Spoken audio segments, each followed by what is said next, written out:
Okey. Sibuk tanya. Sudah. Baik. Okey. Baik. So kita okey, kita akan lihat bab yang keempat ini. Okey. Bab yang keempat ini dan kita nak lihat tentang apakah yang kita akan pelajari daripada bab 4. Okey.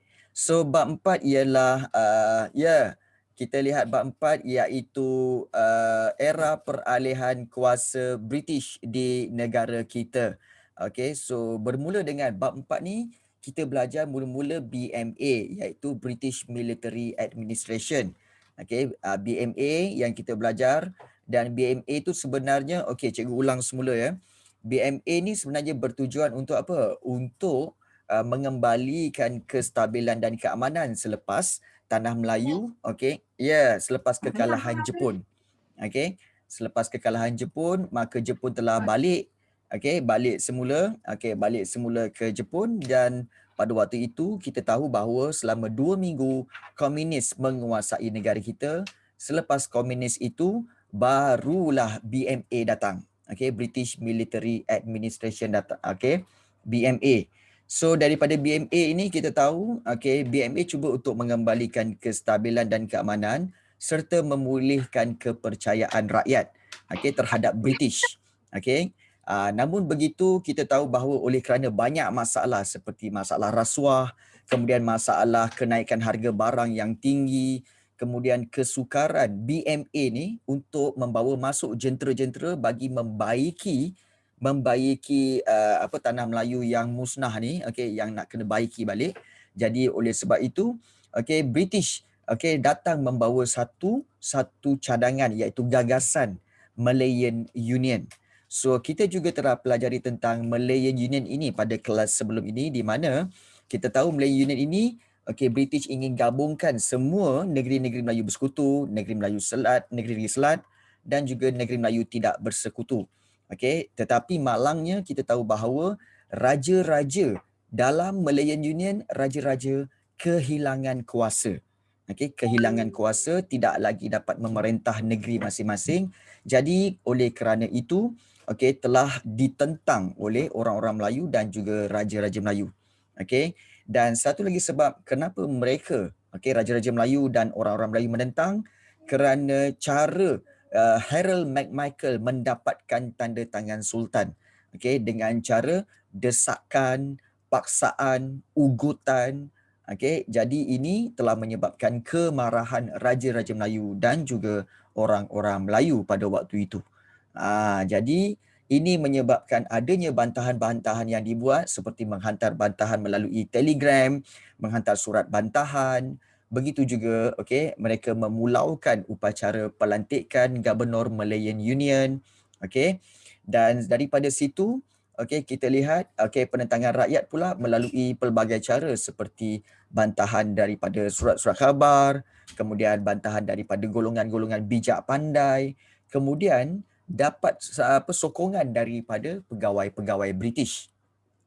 Seterusnya, kita belajar tentang bantahan-bantahan yang berlaku di negeri-negeri seperti Kelantan, Kedah. Okey, mereka buat apa? Mereka membantah dengan cara membuat demonstrasi. Okey, demonstrasi di jalanan dan mereka menunjukkan tanda tidak bersetuju dengan Malayan Union. Okey. Dan sehingga berlakunya Kongres Melayu dan daripada situ tertubuhnya UMNO, iaitu UMNO, okey, United Malays National Organisation, yang cuba untuk apa? Untuk uh, uh, yang cuba untuk menjadi penggerak kepada penentangan Malayan Union. Dan UMNO telah menganjurkan bantahan secara besar-besaran hampir setiap negeri yang kita lihat ini. Okey. Dan kita tahu bahawa itulah yang kita lihat pada minggu-minggu lepas, kelas-kelas yang lalu. Okey, jadi ada soalan nak tanya tak sebelum kita teruskan dengan pembelajaran kita pada hari ini, iaitu di Sarawak pula, apa yang berlaku di Sarawak? Ada nak tanya apa-apa yang tak faham? Silakan nak tanya apa-apa. Telah tamatlah Perang Dunia Kedua ini. Okey, dan kalau kita lihat tentera Australia. Sekejap. Yes. Yang tadi yang cikgu cakap yang bom atom tu, yang tu Okey. digugurkan oleh Amerika Syarikat ke British? Okey, sebenarnya telah digugurkan oleh Amerika Syarikat.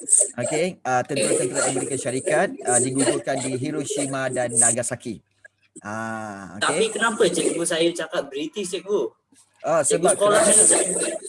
okey, kerana kedua-duanya okey, okey, sekejap. Agak bising sikit. Sekejap. Okey, baik. Sebenarnya kita tak boleh menyalahkan kerana sama ada British ataupun Amerika, mereka sebenarnya adalah satu pakatan. Satu pakatan. Jadi pakatan itulah sebenarnya tidak kiralah, maknanya gugurnya bom atom itu datang daripada pakatan yang sama. Kita tahu ada dua pakatan semasa Perang Dunia Kedua, iaitu kalau tak silap cikgu, kuasa berikat dan kuasa bersekutu. So, yang menggugurkan bom atom tu adalah kuasa bersekutu, di mana mereka terdiri daripada Amerika Syarikat, Britain dan negara-negara yang lain. Jadi sebab itu mungkin ada kekeliruan. Sama ada Amerika ke ataupun British, tetapi datang daripada pihak yang sama, iaitu kuasa bersekutu yang telah menggugurkan bom atom di Hiroshima dan Nagasaki. So, bila gugurnya bom atom itu, maka tamatlah Perang Dunia Kedua. So, Jepun menyerah kalah. Jadi, selepas Perang Dunia Kedua tamat, apa yang berlaku di Sarawak iaitu tentera Australia telah mendarat di Kuching dan memperkenalkan pentadbiran tentera juga seperti mana di Tanah Melayu tu iaitu BMA Tanah Melayu kan. Tapi kalau di Sarawak iaitu dikenali sebagai British Borneo Civil Affairs Unit. Baru minum kopi kan. Jadi susah nak sebut. Affairs Unit. Jadi pada tahun 1946 British kemudian memperkenalkan BMA juga di Sarawak. Dan pada 1 Julai 1946 pada 1 Julai 1946 terima kasih Yon Taufu. Pada 1 Julai 1946 Vannerbroek menyerahkan Sarawak kepada kerajaan British. Kita tahu kan, Malayan Union pada tarikhnya bila ditubuhkan Malayan Union? Iaitu 1 April Fool. April Fool, iaitu 1 April 1946. Tetapi selang 3 bulan kemudian pada 1 Julai 1946 Vannerbroek pula serahkan Sarawak kepada kerajaan British.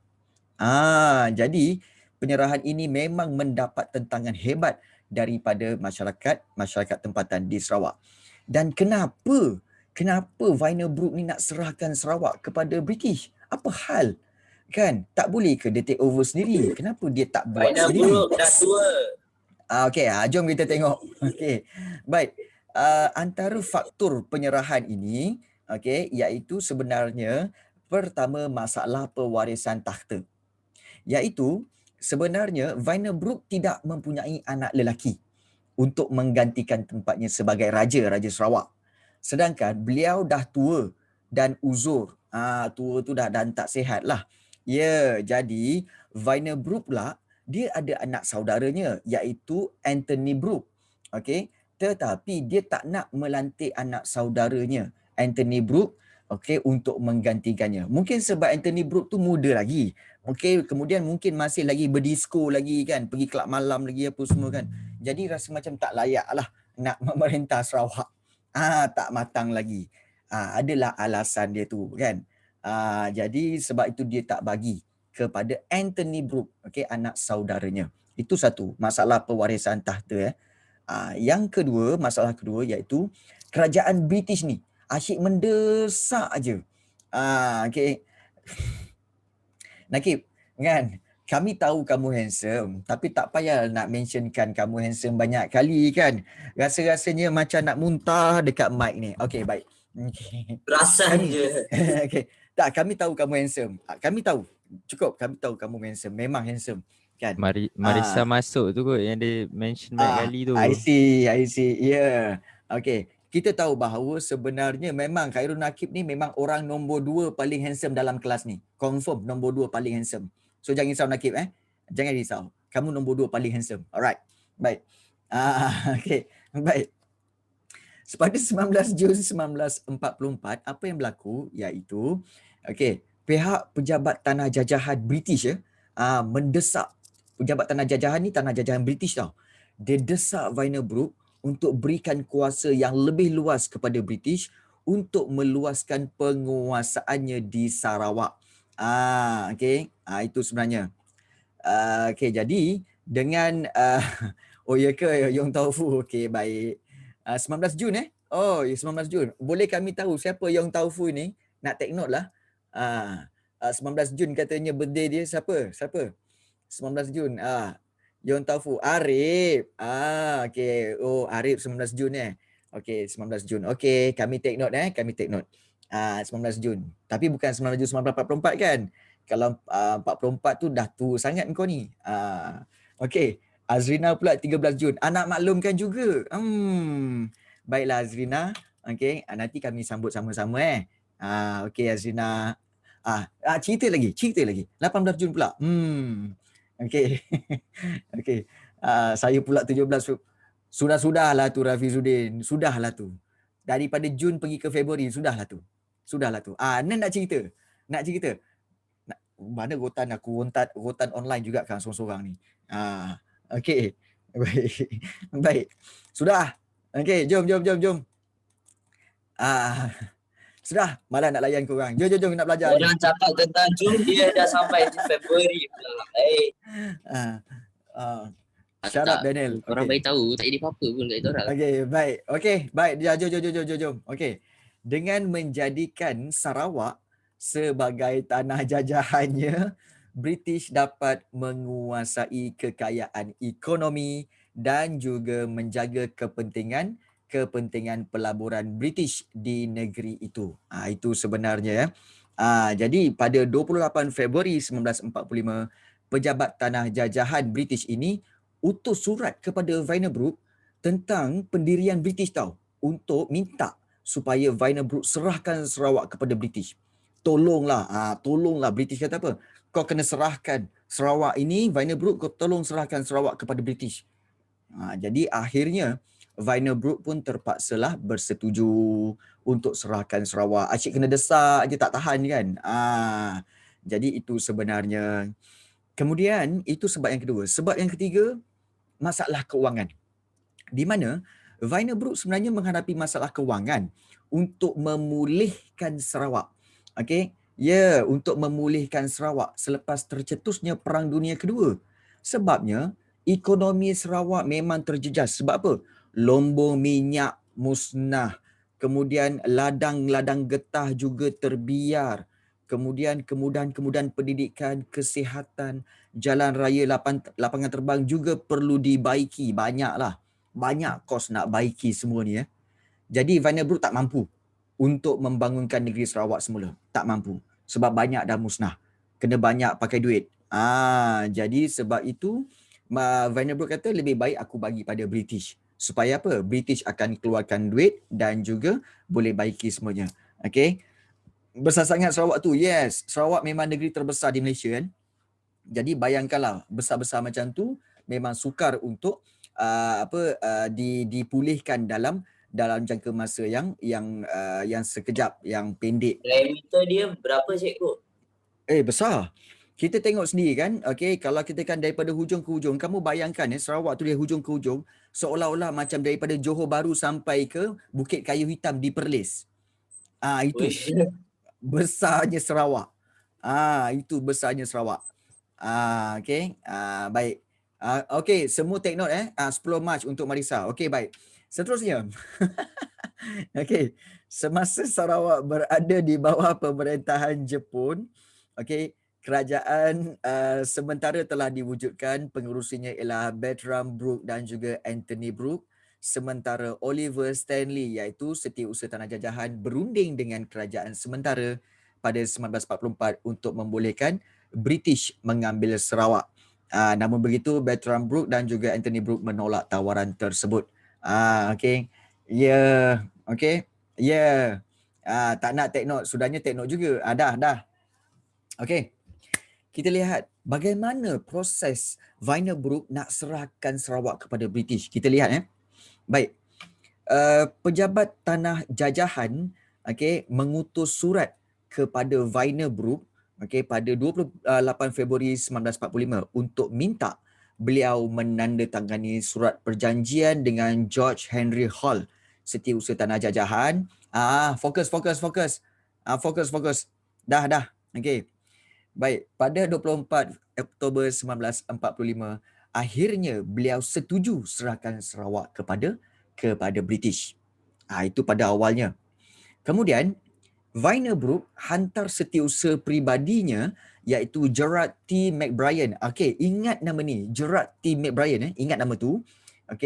Untuk mendapatkan Gerard T. McBrien, tugas apa tahu? Wynebroek kata, Gerard, kamu pergi dapatkan persetujuan ketua-ketua tempatan orang-orang Sarawak, iaitu tolong dapatkan tanda tangan daripada suku kaum Iban, Kadazan, kemudian juga Murut, Melanau.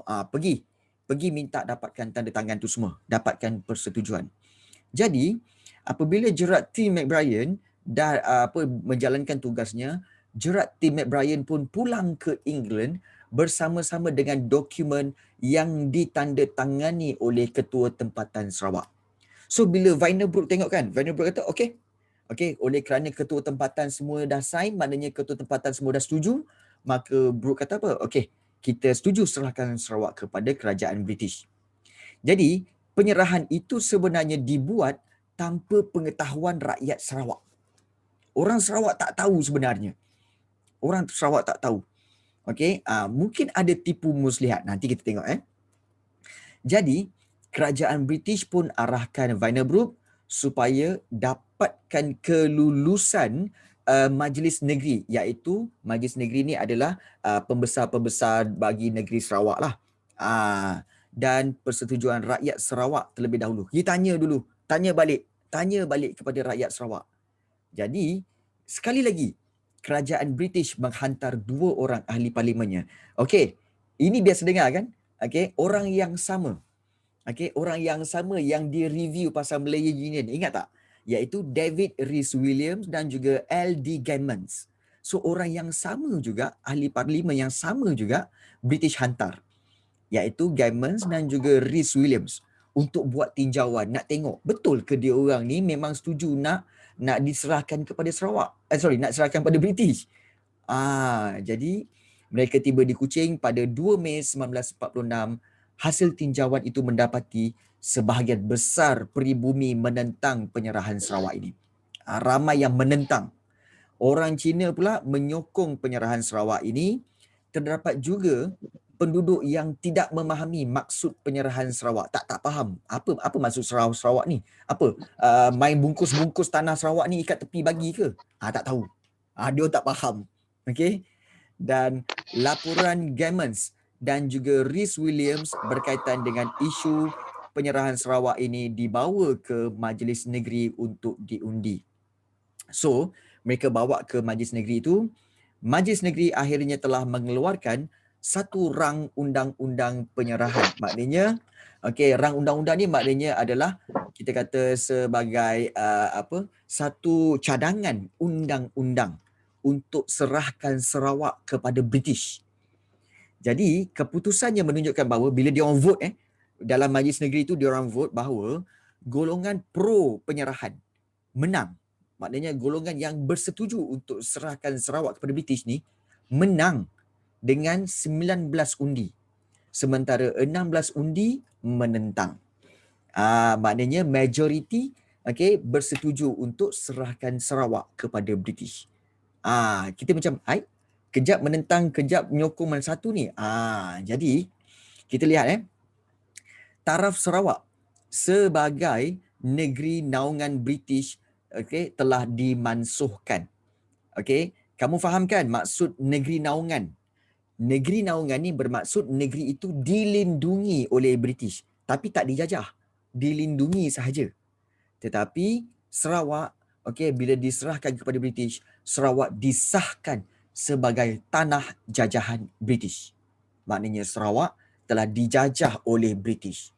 Jadi pada 1 Julai pada 1 Julai 1946, hari penyerahan Sarawak diisytiharkan di Kuching.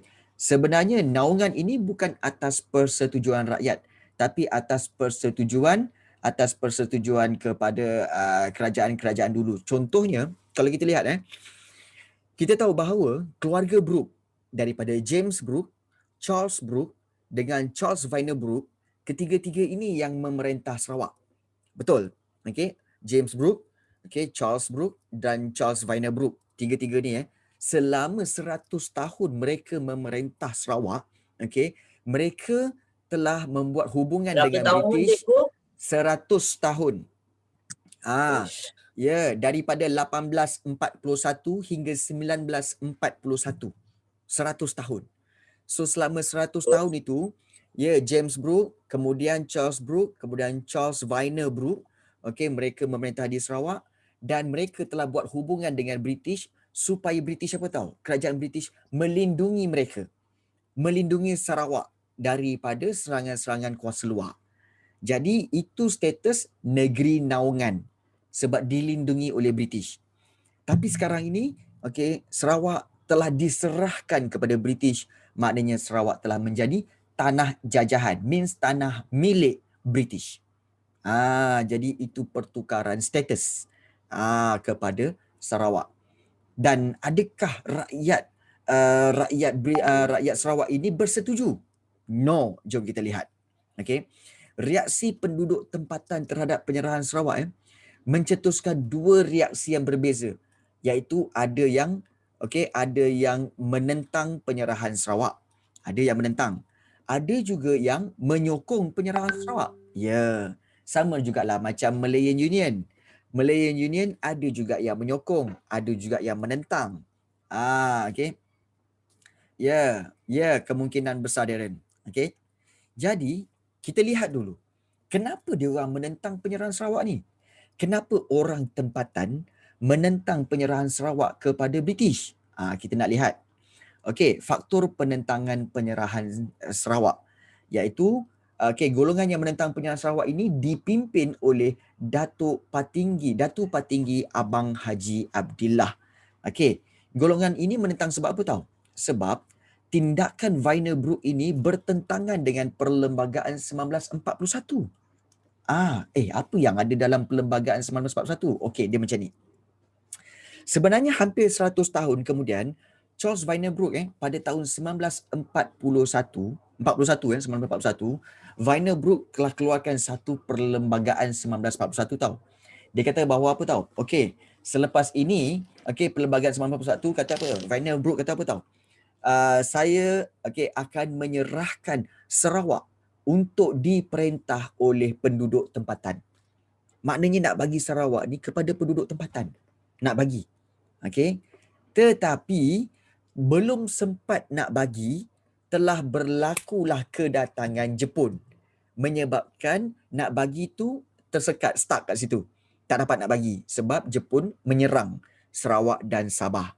Menyerang Sarawak. Jadi Vyner Brooke terpaksa berlindung. Jadi proses penyerahan itu terpaksa ditangguhkan. Jadi daripada 1941 itu Jepun pun memerintah Sarawak, betul kan? Sampai 1945.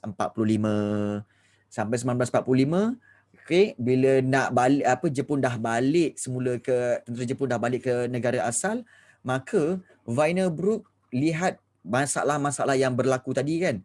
Seperti masalah tidak ada pewarisan tahta, kemudian juga masalah kos yang tinggi untuk baiki Sarawak, kemudian desakan British. Jadi Vyner Brooke lupa tentang perlembagaan ini.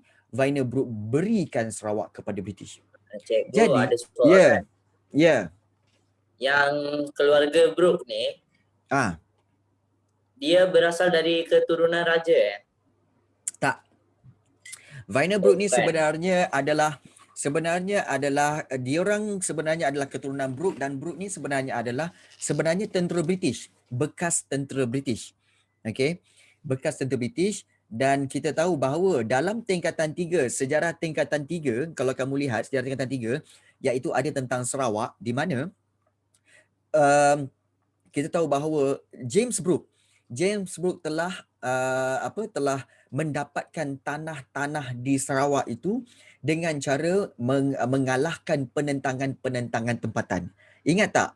semasa belajar tingkatan 3 hari tu, kamu belajar tentang bagaimana bagaimana dia telah menentang berjaya mengalahkan orang Iban, orang-orang Murud yang menentang itu, dan Sultan Brunei. Kita tahu kan Sarawak asalnya Brunei punya. Sultan Brunei telah berikan kawasan itu kepada James Brooke kerana sebagai hadiah kerana James Brooke telah mengalahkan penentangan rakyat tempatan. So daripada situ James Brooke telah kumpulkan satu sehinggalah terbentuk Sarawak sampai sekarang. Itu sebenarnya. Jadi James Brooke keturunan Brooke ni bukan keturunan raja. Tetapi dipanggil Raja Putih kerana dia mengamalkan sistem pemerintahan beraja dan dia sendiri menjadi raja. James Brooke menjadi raja, Charles Brooke menjadi raja, Charles Vanderbrooke menjadi raja, iaitu Raja Sarawak. Dan penduduk-penduduk tempatan semua menganggap mereka Raja Putih sehingga dia beri gelaran Raja Putih. Itu yang berlaku sebenarnya. Kata Marisa nak tanya? Nak tanya apa?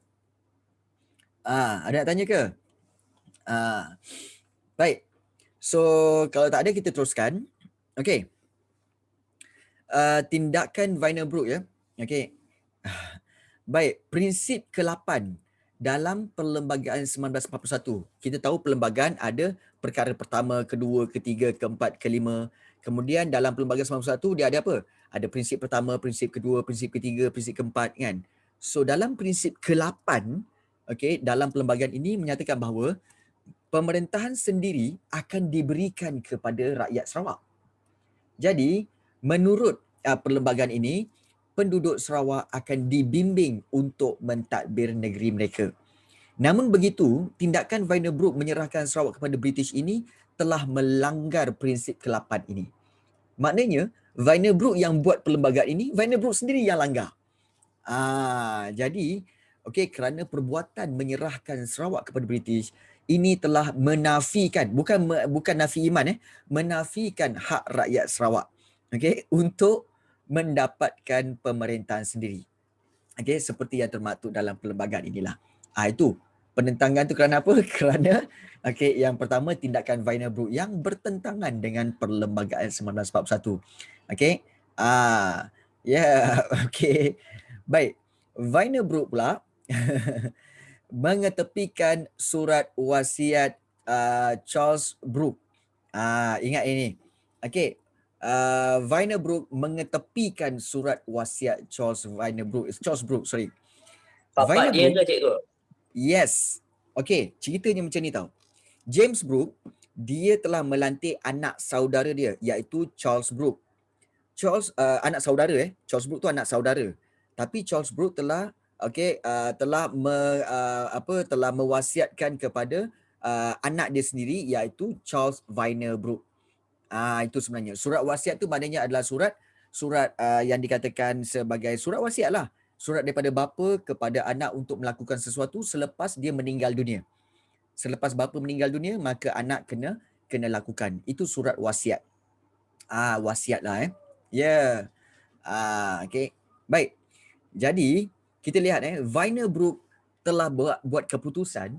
Maknanya apa? Vanderbrooke telah buat keputusan menyerahkan Sarawak tu kepada British tanpa berbincang dengan Raja Muda iaitu Anthony Brooke dan juga Tuan Muda iaitu Bertram Brooke.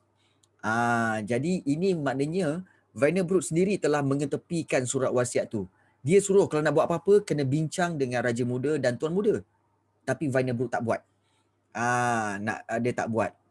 Jadi golongan menentang penyerahan mahu memulihkan pemerintahan dinasti Brooke supaya dapat menuntut kemerdekaan dengan mudah. Jadi kalau tak nak itu melanggar surat wasiat itu satu. Kemudian golongan penyerahan Sarawak ni, golongan yang menentang penyerahan Sarawak, maknanya rakyat-rakyat Sarawak yang menentang penyerahan Sarawak pada British tu, rakyat mereka sebenarnya nak supaya dinasti Brooke perintah semula Sarawak supaya selepas itu pemerintahan dinasti Brooke ini boleh menjalankan Perlembagaan 1941, maka dengan itu rakyat Sarawak boleh menuntut kemerdekaan. Itu sebenarnya. Jadi itu yang kedua. Baik. Yang ketiga, apa sebab mereka rakyat Sarawak menentang penyerahan Sarawak kepada British ni? Okey, sebab Gerard T. McBrien ini menggunakan muslihat, iaitu Gerard T. McBrien menggunakan pelbagai muslihat seperti tekanan, desakan, pujukan, sogokan untuk dapatkan persetujuan daripada ketua tempatan. Okey, supaya ketua tempatan ni bersetuju untuk serahkan Sarawak kepada British. Yes. Okey, ada yang angkat tangan, raise hand.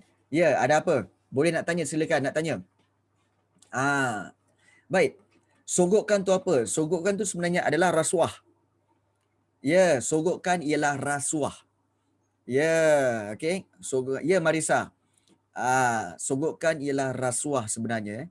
Maknanya Gerard T. McBrien ini telah buat tekanan, desakan, pujukan dan sogokan kepada ketua tempatan supaya mereka setuju untuk serahkan Sarawak kepada British. Ini taktik yang jahat. Seolah-olah ada seorang lagi yang pernah buat macam ni. Siapa nama dia?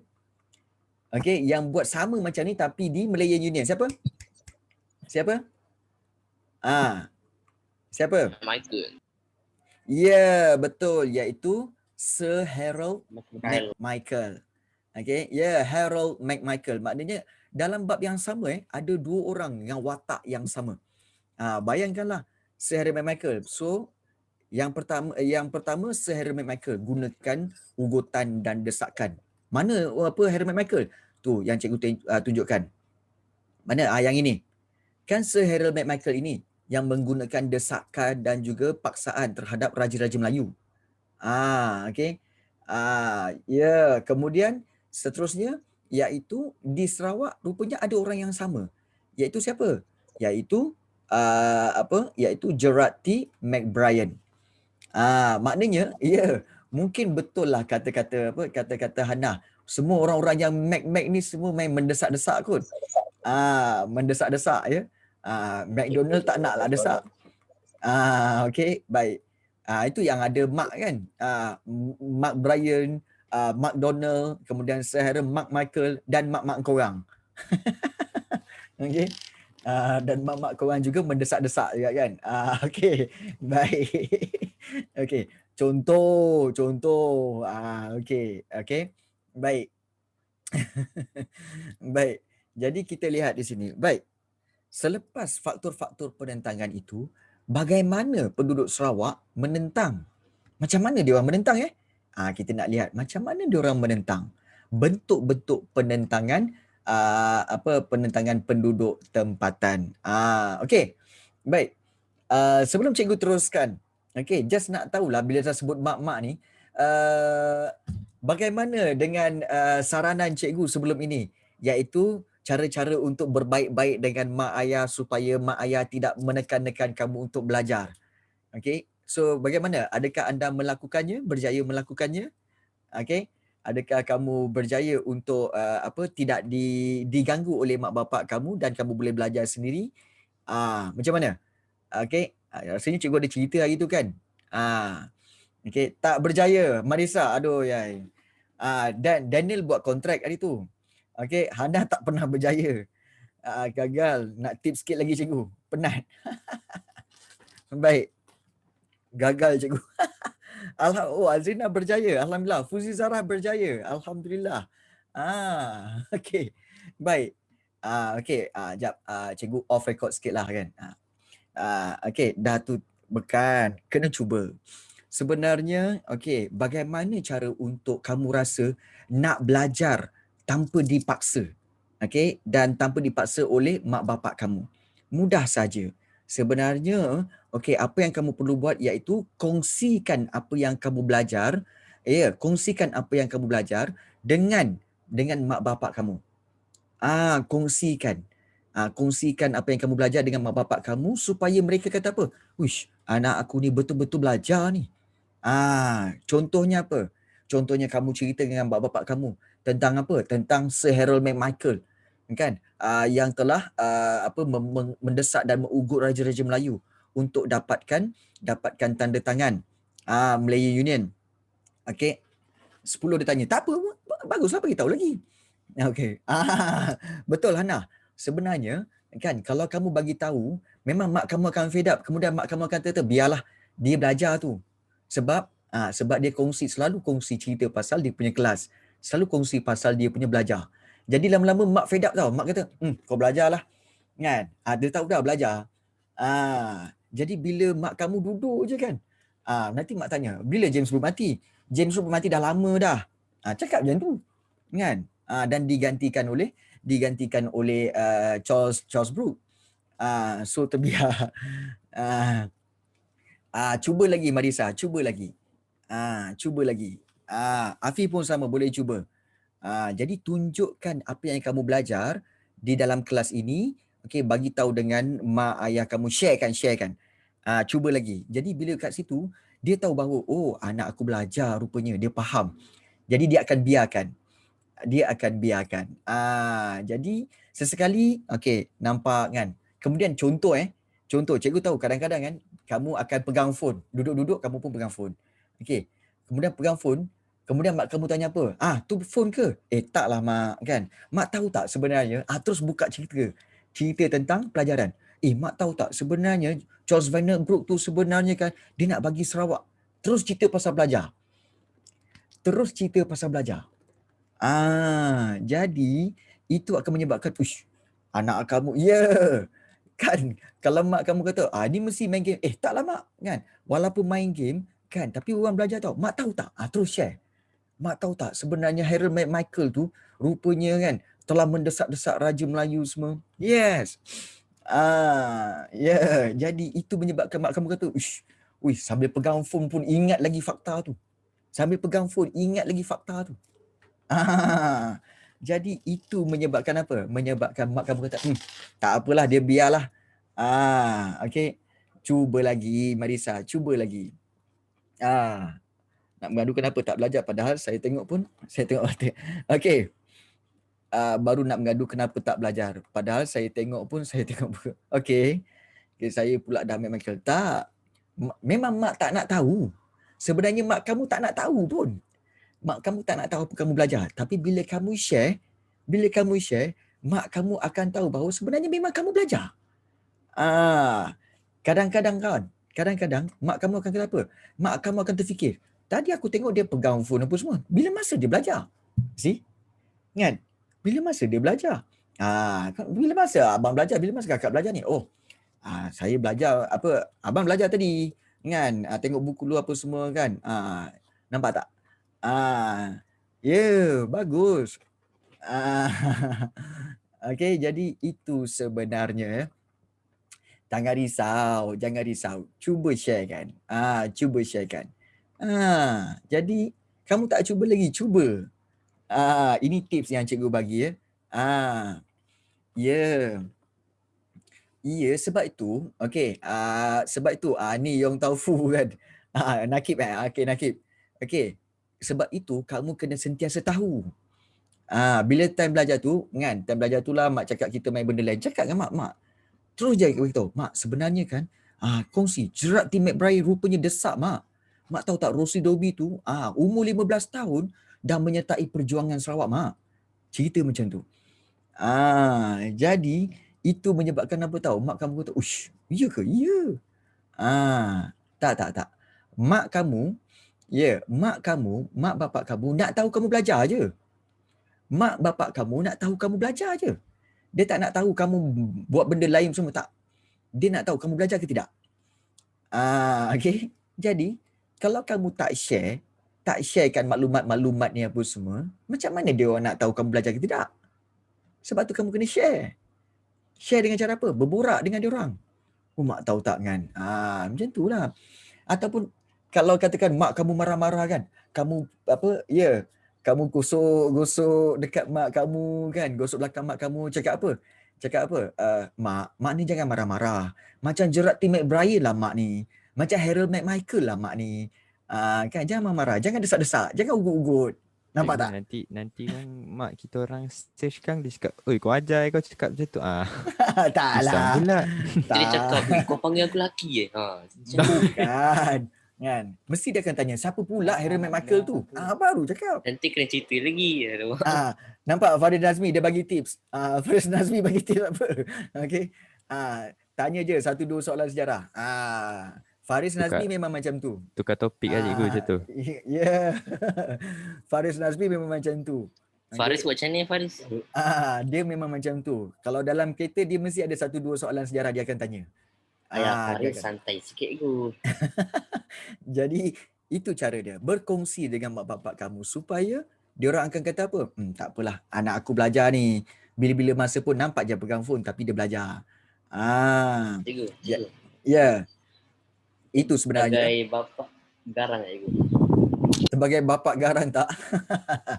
Kenapa kena tanya cikgu? Okey. Tanya Farid Nazmi tu. Okey. Sebagai bapak. Okey. Ya, betul. Okey. Tanya Faris sekarang tak? Okey. Alright. Baik. Jangan makan berdiri. Yes. Okey. Baik. Dah. Kau korek pula kan. Okey. Baik. Okey, kita teruskan. Okey. Bentuk penentangan penduduk tempatan. Tak. Kalau nak dapat tips lagi, lepas kelas ni. Okey. Kita lepas kelas ni. Okey. Kita semua. Okey, baik. Bentuk penentangan penduduk tempatan. Okey. Okey, bentuk penentangan penduduk tempatan maknanya bagaimana cara-cara penduduk Sarawak ini menentang British. Okey, iaitu dengan pertama mengadakan persidangan. Iaitu seperti Johari Anang dan Syarkawi Osman ini menganjurkan persidangan yang dihadiri oleh perwakilan dari seluruh Sarawak.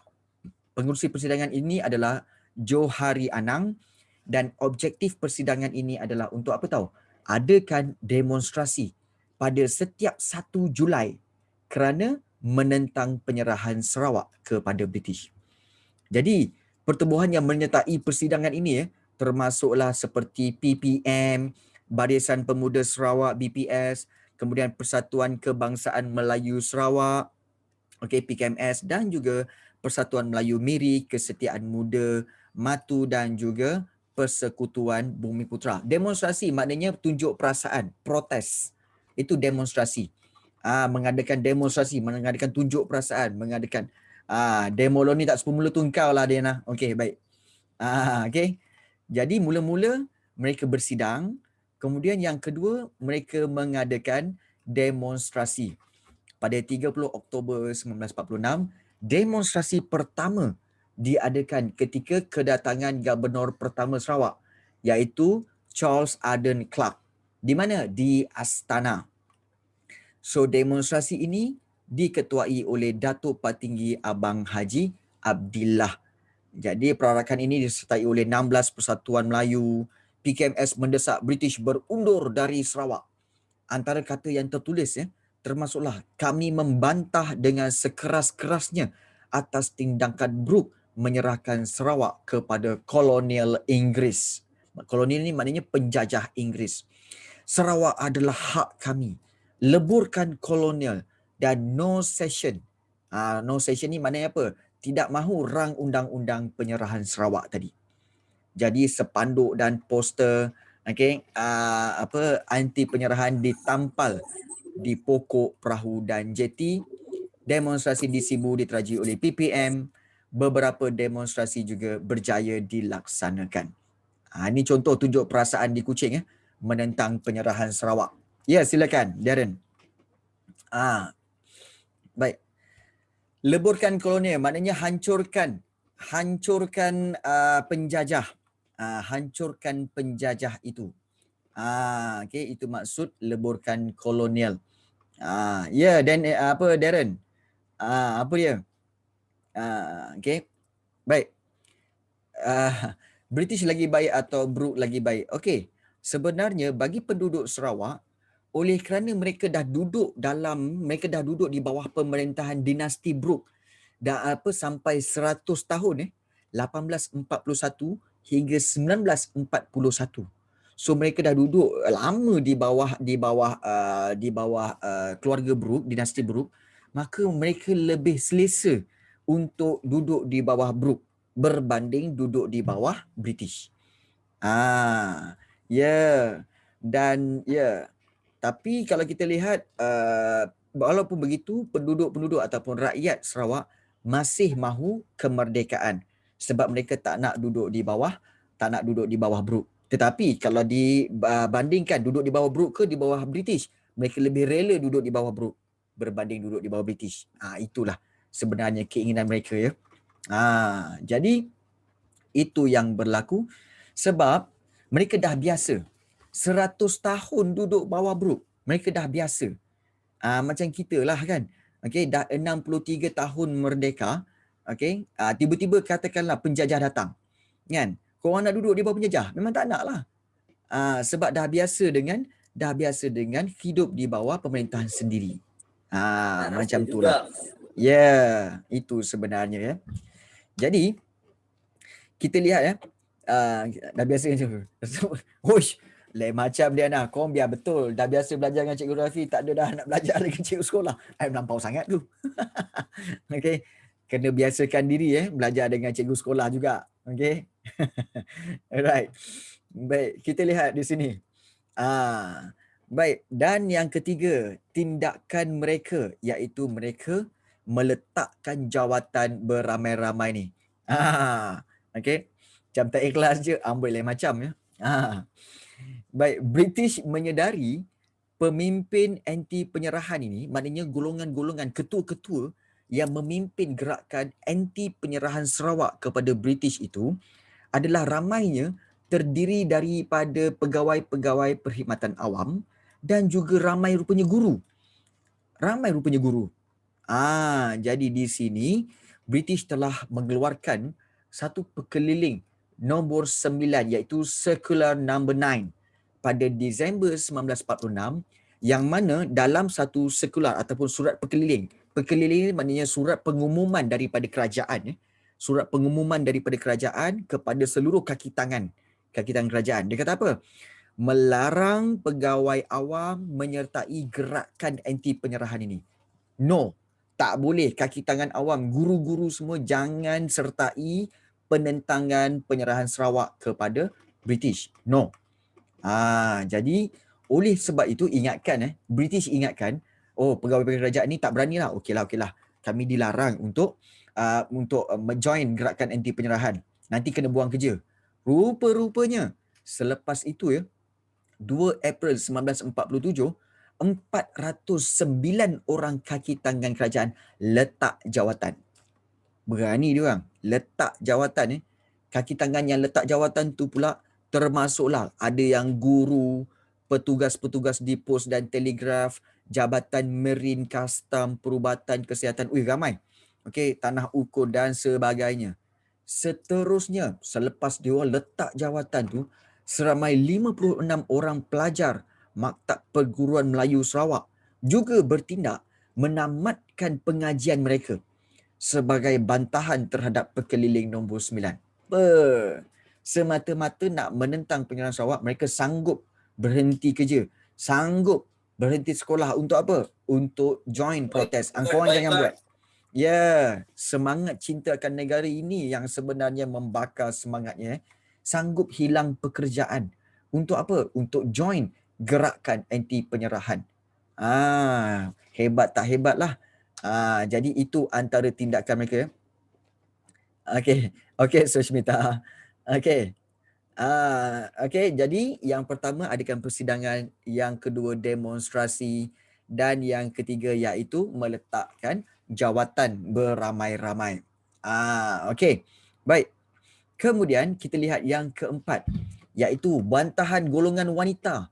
Wanita pun sebenarnya di Sarawak juga menentang, iaitu golongan wanita yang menentang hebat penyerahan Sarawak ni, iaitu Cikgu Lily Aberwine daripada PKMS, Hajah Sipah Tuanku Osman, Dayang Fauziah, Cikgu Ajibah Abul, kaum ibu yang diketuai oleh Cikgu Lily Aberwan ni telah pergi ke rumah panjang ya, rumah panjang. Sarawak kan banyak rumah panjang kan. Rumah panjang untuk adakan kempen-kempen kesedaran. Nama semua eksotik, memang nama eksotik. Sebab rumah tu memang panjang, sebab tu rumah panjang. Kan Sarawak kan banyak rumah panjang. Itu sebenarnya. So, mereka ni sanggup korbankan masa dan tenaga untuk mengatur demonstrasi menentang penyerahan Sarawak. Malah, Cikgu Ajibah Abul mengetuai kaum wanita untuk bergabung tenaga dengan gerakan anti penyerahan dalam usaha memperjuangkan kemerdekaan Sarawak. Nampak? Cikgu-cikgu ni kalau kita lihat, ini antara contoh Cikgu Lily Aberwan iaitu ketua kaum ibu. Kemudian demonstrasi kaum ibu membantah penyerahan Sarawak kepada koloni British. Ini antara gambar-gambar dia lah. Sebelum tu, kenapa Khairul diulang-ulang ni? Kenapa Khairul? Ada masalah ke? Baik. Jangan spam-spam bukan-bukan ya. Baik. Kita lihat di sini. Yang kelima, seterusnya, iaitu kita lihat menggunakan akhbar, di mana gerakan anti penyerahan ini telah mendapat tenaga baru apabila akhbar Utusan Sarawak diterbitkan pada Januari 1949. Kalau kita lihat, cikgu kenal. Utusan Sarawak digunakan sebagai saluran untuk menyebarkan tentangan mereka terhadap penyerahan Sarawak. Jadi, pengarang akhbar itu telah gunakan kritikan yang tajam terhadap rancangan penyerahan Sarawak. Misalnya, ulasan berita tentang tindakan kerajaan British menyekat Anthony Brooke daripada memasuki Sarawak pada 16 September dan artikel bertajuk kerajaan British menipu rakyat. Itulah sebenarnya kritikan-kritikan yang digunakan di dalam akhbar-akhbar Utusan Sarawak. Itu. Dan yang keenam, mereka menulis surat bantahan. Kalau kita lihat, pergerakan pemuda Melayu menghantar surat kepada kerajaan British di London untuk menyatakan apa? Bantahan mereka terhadap penjajahan Sarawak. Dan pada tahun 1949, BPS iaitu Badan Persatuan Sarawak ini, Biro Pertubuhan Sarawak ini telah menghantar referendum iaitu kertas cadangan untuk memansuhkan penyerahan Sarawak. So mereka hantar surat bantahan kepada Perdana Menteri British pada waktu itu iaitu Clement Attlee dengan salinannya kepada Gubernur. Anthony Brooke kemudiannya menentang penyerahan melalui sistem perundangan. Anthony Brooke juga menentang beliau membuat rayuan di Privy Council dan Anthony Brooke membawa kes ini ke Mahkamah Tinggi Brunei, namun rayuan tersebut telah ditolak. Baik. Kalau Diana tanya zaman tu kalau hantar surat, orang yang hantar ke Burung Merpati. Kamu tahu tak? Perang Dunia Pertama sekalipun, surat dihantar oleh postman. Dan waktu Perang Dunia Pertama pada tahun 1941 hingga 1914 hingga 1918. Perang Dunia Pertama 1914 hingga 1918, postman ada tahu. Dan postman waktu peperangan tu hantar semua surat. Dan bukan guna buruk tak. Dan juga mereka guna postman. Dan pada waktu itu, mereka, ahli yang tentera-tentera ni, mereka dapat surat dalam tempoh 2 ke 3 hari je. 2-3 hari surat sampai. Walaupun surat tu datang daripada Britain, mereka sedang berperang di Perancis. Surat dapat dalam tempoh 3 hari. Bayangkanlah. Maknanya, postman daripada dulu sampai sekarang memang efektif sampai sekarang. Jadi itulah yang berlaku. Jadi kalau postman terkorban, yes. Kalau postman terkorban pun sebenarnya ianya adalah satu risiko kerja lah. Risiko kerja. Biasalah tu. Okey, jadi uh, okey, itu yang berlaku. Jadi posto tu apa cikgu? Ya, posto. Posto tu postman lah. Kan? Posto tu postman lah. Okey. Jadi itu yang digunakan okey. Ya, dia panggil posto. Yes. Okey. Jadi itu yang berlaku semasa peperangan zaman dulu ya. Okey. Baik. Jadi itu yang berlaku kepada surat-surat iaitu mereka membuat surat bantahan, okey, dan juga surat itu telah sampai kepada pihak-pihak yang perlu menerima surat bantahan-bantahan mereka inilah Bagus dia orang ni. Kan? Maknanya berusaha betul-betul untuk uh, guna merpati time bila itu time zaman-zaman Kesultanan Melaka dulu pun semua. Okey. Ya. Dan akhirnya kita lihat yang ketujuh, bagaimana mereka menentang, iaitu menubuhkan kumpulan Rukun 13. Inilah dia kumpulan Rukun 13 yang kita tengok video dia awal-awal tu. Okey, kita tengok video awal-awal kan ada tentang ini kan tentang Rosli Dobi kan. So inilah dia kumpulan Rukun 13 di mana golongan-golongan muda dalam gerakan anti penyerahan ni, orang-orang muda ni menubuhkan Rukun 13. Okey. Jadi kalau kita lihat Rukun 13 ini ditubuhkan secara sulit oleh para pemimpin PPM di Sibu. Okey. Dan kumpulan ini dipimpin oleh Awang Ramli, Morshidi Sidek dan juga Bujang Suntung. Kalau kita lihat sasaran kumpulan ini adalah untuk apa tahu? Apa matlamat dia orang? Hapuskan pegawai tinggi British di Sibu. Jadi kalau kita lihat satu mesyuarat sulit diadakan untuk membunuh Sir Duncan Stewart pada 3 Disember 1949 di Sibu. Dah kan, fokus balik kan. Pantang tercorner sikit korang ni, macam-macam.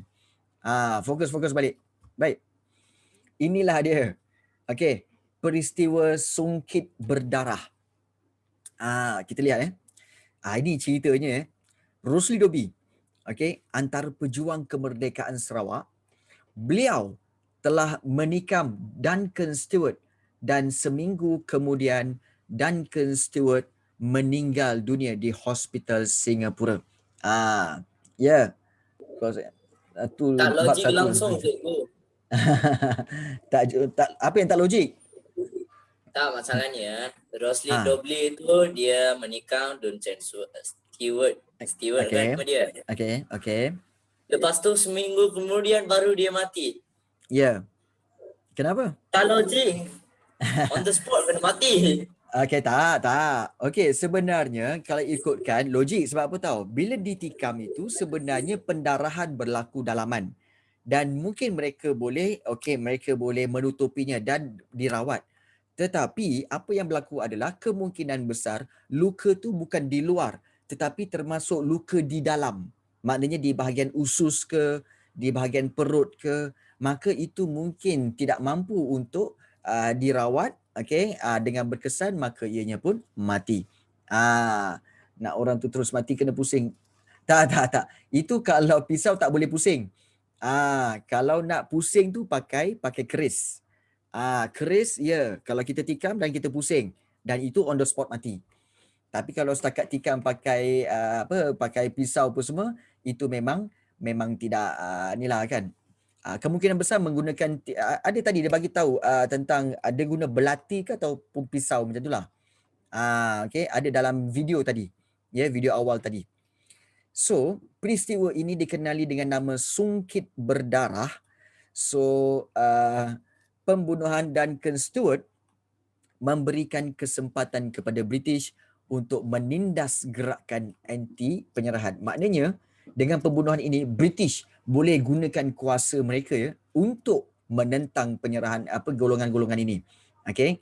Jadi kalau kita lihat pada 6 Disember dan 7 Disember, British telah menutup pejabat-pejabat PPM, kemudian PKMS, kemudian BPS dan juga Angkatan Sembangan Anak Negeri Sarawak. Okey. Jadi Masa ni mana ada pistol? Orang-orang Sarawak tak ada pistol. Orang Sarawak tak ada pistol pada waktu itu. So, Anthony Brooke merayu semua persatuan anti penyerahan supaya hentikan usaha menentang penyerahan. Anthony Brooke sini kata, dah, janganlah menentang lagi, jangan menentang lagi. Okey. Jadi kalau kita lihat Rosli Dobi, okey, Mursyidi Siddiq dan Awang Ramli dan Bujang Suntung akhirnya dikenakan hukuman gantung hingga mati setelah didapati bersalah. Rukun 13 yang lain dikenakan hukuman penjara. Jadi gerakan anti penyerahan Sarawak ini telah menemui kegagalan. Kegagalan walau bagaimanapun gerakan tersebut telah memberikan kesedaran dan membangkitkan nasionalisme. Maknanya semangat cintakan negara dalam kalangan penduduk tempatan. So semangat tersebutlah membawa kepada penubuhan parti politik di Sarawak. So kita lihat inilah gambaran Rosli Dobi ditangkap oleh British. Gambaran Rosli ditangkap oleh British sebenarnya. Jadi kita faham bahawa bahawa sebenarnya pada waktu itu kita tahu bahawa walaupun berumur 16-17 tahun tapi mereka sanggup untuk dia rela untuk melakukan perbuatan itu atas nama semangat kemerdekaan. Itu sebenarnya. Mu suci tu menda. Panggilanmu yang suci. Panggilan ini puisi. Dia kan ada buat sajak tadi. Ya, puisi. Panggilanmu yang suci. Baik. So itulah yang berlaku untuk golongan-golongan yang menentang yang menentang. Tapi ada juga yang menyokong. Ada juga yang menyokong rupanya menyokong penyerahan Sarawak ini. Ada. Di sebalik penentangan terhadap penyerahan Sarawak itu, ada juga penduduk yang menyokong. Contohnya, kumpulan penyokong ini diketuai oleh Datuk Bandar Abang Haji Mustafa dan Datuk Amar Abang Haji Sulaiman. Ada beberapa sebab. Kenapa dia orang ada yang menyokong juga macam Malaya Union Malaya Union kalau kita lihat ada juga yang menyokong, ada juga yang menentang. Begitu juga yang ini. Ada juga yang menyokong, ada juga yang menentang. So tadi kita dah tengok sebab-sebab mereka menentang. Tapi kenapa diorang ni pula yang menyokong? Kalau kita lihat kalau kita lihat pertama sebab memajukan negeri. Mereka sokong supaya Sarawak ni serah kepada British sebab kalau kita lihat Datuk Bandar Abang Haji Mustafa kata apa tahu bahawa selepas perang negeri Sarawak memang mengalami banyak kemusnahan. Jadi penyerahan ini dia yakin bahawa British akan dapat memajukan Sarawak dalam pelbagai aspek seperti politik apa semua. Oh betul juga kan. Maknanya kalau serahkan Sarawak kepada British akan lebih majulah kan, sebab British akan keluarkan modal untuk baiki segala kemudahan yang musnah kan. Betul juga. Kan. Kemudian yang kedua memajukan penduduk tempatan. Ya, betul. Betul Azrina. Memang boleh memajukan tapi nanti tak adalah kedaulatan. Betul Azrina. Itu yang dikhawatiri ya. Jadi kalau kita lihat golongan yang pro penyerahan ni, maknanya yang setuju dengan penyerahan ini menubuhkan Young Malay Association untuk menggalakkan kemajuan orang Melayu dalam bidang ekonomi dan sosial. Pertubuhan ini juga membantu orang Melayu yang mundur dan ketinggalan dalam pelbagai aspek. So kegiatan YMA ini menjurus dalam bidang pelajaran, agama dan sukan. Dan pertubuhan ini menubuhkan cawangannya di Sibu, Kalaka dan Miri. Maknanya apa? Dengan adanya penyerahan terhadap Sarawak terhadap British, maka mereka boleh menggalakkan kemajuan orang Melayu dalam pelbagai bidang. Itu satu. Kemudian satu lagi akan memberikan peluang pekerjaan dalam perkhidmatan awam. Ada job opportunity di mana ramai golongan-golongan bijak pandai, golongan intelektual di Sarawak ini akan diberikan peluang untuk isi jawatan tertinggi dalam perkhidmatan kerajaan. Seperti Rakyat-rakyat Sarawak yang bijak pandai akan diberi jawatan seperti peguam, doktor dan jurutera. Okey, silap. Peguam, doktor dan juga jurutera. Dengan ini British akan memberikan taraf berkerajaan sendiri kepada Sarawak. Maknanya rakyat Sarawak pada waktu itu ya, ada juga yang peguam, ada doktor dan juga ada jurutera. Jadi ini akan memberi peluang kepada taraf berkerajaan sendiri kepada Sarawak. Jadi British telah menjadikan Sarawak tanah jajahannya. Langkah tersebut menggambarkan rancangan besar British di tanah Melayu, Singapura dan wilayah utara Borneo. Okey, penyerahan Sarawak ini telah mencetuskan reaksi menentang dan menyokong daripada penduduk. Okey, baik. Okey, cukup kat situ untuk hari ini. Jangan banyak-banyak nanti muntah. Okey. Itu tentang Sarawak. Hari ini kita belajar tentang Sarawak sahaja. Okey, baik, ada soalan nak tanya? Okey, ada yang tanya. Okey, kenapa bukan jurutera? Kenapa bukan tera? Okey. Okey. Baik. Sebenarnya memang sebutan dia jurutera, tapi sebenarnya jurutera juga, sebab jurutera ni kan sebenarnya kan tera-tera kan. So cikgu sebutlah jurutera. Sebab dia orang tera. Tera untuk menyelesaikan pelbagai masalah. Okey, baik. Bagus. Ya, jadi kita nak lihat. Okey, ada soalan daripada Khairul kata, macam mana nak hafal nama dia? Okey, baik. Untuk kelas-kelas pada hari ini ya, okey, dan pada bulan Januari ni, kita bukan untuk kelas menghafal. Kita didedahkan dulu. Okey, kita tengok dulu. Kita faham dulu, oh ini yang berlaku, ni yang berlaku. Confirm kamu tak ingat. Cikgu yakin kamu semua tak ingat. Bab 1, bab 2, bab 3, bab 4 memang tak ingat. Okey. Jadi kamu fahami dulu. Okey. Dah faham, oh ini cerita dia. Memang tak ingat. Tetapi nanti bila masuk kepada bulan 2, kita akan detailkan lagi, kita akan tak gunakan kita takkan gunakan kita takkan gunakan buku teks, kita akan gunakan nota-nota yang ringkas, dan pada waktu itu kita akan gunakan mind map dan kita akan tahu, oh okey, ni nama dia, ni nama dia, nama dia, macam tu.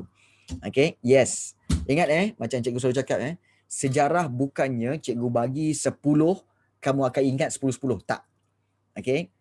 Cikgu bagi kali pertama mungkin daripada 10 kamu ingat 2. Tak apa. Kemudian cikgu bagi kali kedua barulah kamu dapat lagi 2. Cikgu bagi latihan dapat lagi 2. Cikgu bagi lagi mind map dapat lagi 2.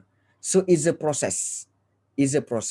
Okey. Memahami sejarah bukannya macam sponge kamu kena serap semua air, tak. Ianya adalah satu proses, satu persatu. Okay, just follow my class, insyaAllah. Kita akan buat satu-satu supaya apa? Kamu lama-lama, oh faham. Berulang-ulang. Perasan tak? Cikgu selalu cakap apa? Okay, bilakah Tarikh Melayu Union? 1 April Fool. Kamu setkan April Fool. Berulang kali. Lama-lama kamu akan, oh, April Fool. Sebab apa? Berulang-ulang kali. Itu sebenarnya yang proses yang cikgu ajar. Cikgu bukan nak ajar kamu hafal. Oh, ingat ni okey, Melayu Union. Okey, negeri-negeri Melayu bersekutu, iaitu Perak, Selangor, Negeri Sembilan dan juga Pahang. Oh, PSNP. Okey, short form PSNP, tak. Cikgu tak ajar macam tu. Okey. Cikgu ajar pengulangan, pemahaman dan kamu akan ingat dengan lebih mudah. Itu sebenarnya. Kelas sekolah macam tu. Ya.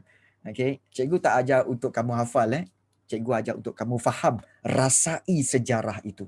Rasai, hayati. Ya. Okey. I see. Okey. Itu sebenarnya rasai. 30 Julai, salah lah Diana. 31 Julai Ya. Jangan tanya Okey, cikgu dah tua tahun ini insya-Allah umur cikgu 45. Betul bang? Abang Faris? Muda gitu cikgu. Muda lagi. Aish. Ya ke? Kita tanya Abang Faris dulu. Ada ke Abang Faris Nazmi ni? Faris Nazmi, ya ke? Apa? Apa? Betul ke? Umur 45 ni muda lagi ke bang? Muda lagi. 45. Belum 50. Dan. Tu nak ambil hati lah tu. Kan? Ada lah Apa tu nak benda ambil tu. hati memang anak cikgu. Okey. Kita tahu apa yang dapat hati cikgu. Okey. Muda lagi tu okey. Alright. Tadi muka macam 25. Aduh, janganlah macam tu. Alright. So, ada soalan nak tanya? Mungkin berkaitan dengan macam cikgu cakap tadi, okey, cikgu tahu kamu semua di bawah tekanan. Okey, di bawah tekanan mak bapak kamu suruh belajar. PKP ni pula kamu belajar online, kena belajar. Mak kamu pula bising tengok kamu asyik pegang phone saja. Ingat, okey, cara untuk meredakan mak bapak kamu iaitu kongsikan dengan mereka apa yang kamu belajar. Kata kunci dia, kongsikan apa yang Harold McMichael buat. Kongsikan apa yang Gerard Tim O'Brien buat. Okey, dan kongsikan apa yang Rosely Doby buat. Jadi